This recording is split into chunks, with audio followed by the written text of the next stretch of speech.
wa Kariuki. Kuma Kiambu tuthi ikambaine kuria atongoria kuma ikambaine ni moritio metikire kugia na mugambo umwe matekugayukanio ni miahuyo teti itemini ria guthondeka riera riega ria uthii wa nambere. Matongoretio ni munini wa gavana wa Machakos Francis Mwangangi atongoria maugite ati he bata moke hamwe makiria riri urugari wa uteti ukoretwo ukiambatira. Oho ni maugite he bata atongoria matige kuingirira uteti wira-ini wa mabarothi makiuga ni kwagiriire maheo gitio kiria kiao na makoragwo me mugambo wa mabũrũri mangĩ bũrũri-inĩ kana nja wa bũrũri. Marĩtie marĩ kĩharo-inĩ gĩa Keleni gĩcigo-inĩ kĩa ũmbunge gĩa Matungulu kaunti-inĩ ya Machakos.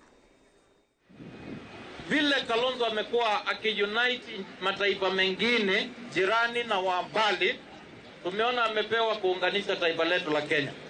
Yeye amewekwa kama mwenyekiti wa kuunganisha taifa hili. Na hiyo ni njia ya kutuonyesha mahali tunaelekea sisi, wewe na mimi, Mheshimiwa Mule. We must unite this region. Ukambani hii Machakos na tuende even beyond hii Ukambani. Tulete watu wetu pamoja kwa sababu hiyo ndio barabara. Ana kwa ana, bega kwa bega, na kila kiongozi yoyote amechaguliwa katika eneo letu ya Ukambani, tuhakikishe Wakamba